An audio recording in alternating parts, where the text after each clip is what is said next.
यहाँ तक कि एक फिश लेजार्ड तक। आज हम आपको दिखाएंगे कुछ समुद्र के सबसे बड़े सी मॉन्स्टर। लाइक बटन दबाना ना भूलें, चैनल को सब्सक्राइब करें और ऐसे ही कंटेंट देखने के लिए नोटिफिकेशन बेल को दबाएं। तो चलिए शुरू करते हैं आज का ये वीडियो। Ancient amphibious whale. आज हम जिस व्हेल के बारे में जानते हैं ये वैसी नहीं दिखती जैसे लाखों साल पहले दिखा करती थी।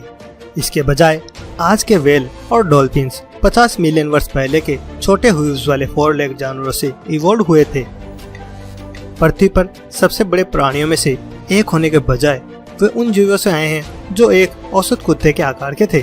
साइंटिस्ट को पता था कि बीते सालों में व्हेल के शरीर की शेप बदल गई है, जिससे पानी में रहने वाले व्हेल को बेहतर जीवन मिला है। हालांकि वे नहीं जानते थे कि साउथ एशिया से साउथ अमेरिका वे कैसे चले गए थे और व्हेल के पूर्वज पूरी तरह से एरोडायनामिक्स नहीं थे जैसे व्हेल आज है। भारत में खोजा गया इंटरेस्टिंग मिसिंग लिंक बताता है कि आखिर व्हेल के एंसेस्टर खतरे के समय पानी में चले जाते थे, लेकिन जन्म देने और खाने के लिए लैंड पर आते थे। उनके पास लंबे पैर की उंगलियां थी जो ज्यादातर वेब्ड थी, जिसका अर्थ है कि वे आज के ओटर की तरह चलते थे। और रिसर्चर गेस करते हैं कि शायद यही कारण है कि उन्होंने अटलांटिक ओशन को पार किया। अगर एक विशाल ओटर प्रकार की व्हेल आज भी एग्जिस्ट करती है तो उसे माइग्रेट करने के लिए लंबा तैरना पड़ता है, लेकिन उस समय पृथ्वी के इतिहास में साउथ अमेरिका के बीच की दूरी 2 गुना कम थी और धाराएं मजबूत थी। The Greenland shark. Greenland shark अब पृथ्वी पर ज्ञात सबसे लंबे समय तक रहने वाली वर्टब्रेट्स थी। साइंटिस्ट का कहना है कि रिसर्चर ने 28 जानवरों की उम्र डिटरमाइन की और अनुमान लगाया कि एक लेडी शार्क लगभग 400 साल की होती थी। ग्रीनलैंड, कनाडा और आइसलैंड के आसपास नॉर्थ अटलांटिक और आर्कटिक जल के मूल निवासी, जबकि इस क्षेत्र की प्रजातियों में शार्क डाइवर्सिटी कम थी। वहां रहने वाले शार्क बड़े आकार तक बढ़ सकते थे, 22 फीट से अधिक लंबाई तक पहुंच सकते थे और 1 टन से अधिक वजन के हो सकते थे। यह उन्हें सफेद शार्क के बाद दूसरा सबसे बड़ा कार्निवोरस बताता है। जबकि वे एक्सपेंजर होने के लिए जाने जाते हैं, वे भी अवसरवादी शिकारी होते हैं और शिकार घात लगाकर करते हैं। एनर्जी को कंजर्व करने के लिए वे सोते समय शिकार पर छलांग लगाते हुए चालाक तरीके का इस्तेमाल करते हैं और ग्रीनलैंड शार्क के नदी के किनारे पानी पीते हुए कारीबू पर हमला करने की खबरें भी आई हैं। एंटीलर सहित पूरे हिरन को एक पेट की सामग्री में खोजा गया था, जबकि अन्य में एक पोलर बियर के अवशेष पाए गए हैं। ग्रीनलैंड शार्क काफी धीमी होती है जब ये बर्फीले ठंडे पानी में रहते हैं और ऊर्जा का संरक्षण शार्क के सर्वाइवल के लिए वाइटल हो जाता है। लगभग 1 फुट प्रति सेकंड पर मंडराते हुए ग्रीनलैंड शार्क दुनिया में सबसे धीमी शार्क है। शार्क के लीवर को एक बार मशीन के तेल के लिए इस्तेमाल किया गया था, लेकिन अब और नहीं किया जाता। The lion's mane jellyfish. Lion's mane jellyfish को 120 फीट लंबे टेंटकल्स के साथ खुले समुद्र में अनदेखा नहीं किया जा सकता। यहाँ तक कि अपने साइज से ब्लू व्हेल को भी मात दे रही हैं। और सबसे अधिक लॉयंसमैन जेलीफिश को अलास्का से वॉशिंगटन तक के आर्कटिक और नॉर्थ पैसिफिक ओशन में पाया जा सकता है, जहाँ पानी ठंडा है। लॉयंसमैन के लंबे हेयर लाइक टेंटकल्स इसके बेल शेप शरीर के साइड से लटकते हुए इसके नाम के पीछे का रीजन है।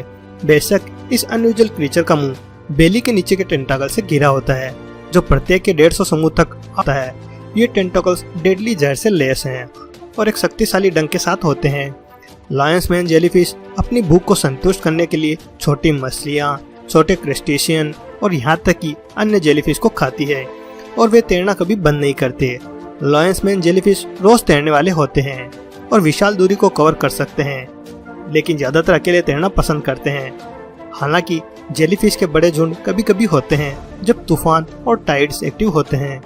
लॉयंसमैन जेलीफिश के पास बायोल्यूमिनेसेंट एबिलिटीज होती है, जिसका अर्थ है कि यह अंधेरे पानी के भीतर भी रोशनी और चमक पैदा कर सकती है। द इलास्मोसोरस। कभी मॉन्स्टर के बारे में सुना है जो स्कॉटलैंड में लॉक नेस मीठे पानी की झील में रहता है। कुछ का कहना है कि यह मॉन्स्टर लगभग 50 फीट लंबे एडमोसोरस थे।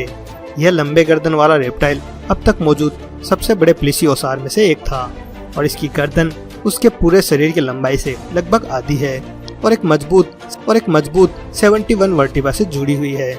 इसमें मछली और शार्क की तरह गिल्स नहीं होते थे और दिन के 24 घंटे पानी में नीचे रह सकते थे, लेकिन यह संभव है कि हवा का एक बड़ा गल्प 10 से 20 मिनट के लिए इस समुद्री रेप्टाइल को पानी में रहने के लिए मदद कर सकता है। सिविल वॉर के खत्म होने के कुछ समय बाद 1800 के दशक में वेस्टर्न कंसास में एक मिलिट्री डॉक्टर ने विशालकाय रेप्टाइल की फॉसिल की खोज की थी। और अगर आप सोच रहे हैं कि कैसे एक giant marine reptile landlocked Kansas में आ गया, तो याद रखें कि western America shallow body of water से कन्वर्ट था।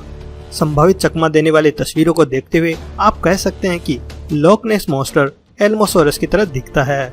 कुछ बिलीवर्स का कहना है कि इन एपिक रेप्टाइल की आबादी स्कॉटलैंड के नॉर्दर्न इलाकों में जीवित रहने में कामयाब रही। Japanese spider crab. Japanese spider crab किसी भी फिशरमैन के लिए एक बड़ा और अजीबोगरीब कैच है, जिसकी पैरों की लंबाई 13 फीट है और औसत वजन लगभग 40 पाउंड है। यह जीव वास्तव में ज्यादातर अपने पैरों से ही बना हुआ है। इसका शरीर केवल 1.5 फुट लंबा है, लेकिन यही उनकी अपीयरेंस को इतना भयानक बना देता है। जब आप समुद्र में बड़े केकड़े होते हैं और आपके पास केवल कुछ शिकारियों की चिंता होती है, तो आप इस बात की चिंता करते हैं कि आप क्या खाएं। इसका जवाब है कि कुछ भी जो खुद से छोटा हो। ये वास्तव में शिकारी नहीं है, लेकिन इन केकड़ों को अलगई, केल्प, मोलस्क, धीमी गति से चलने वाले इनवर्टेब्रेट और किसी भी जीव के शवों को खाने के लिए जाना जाता है।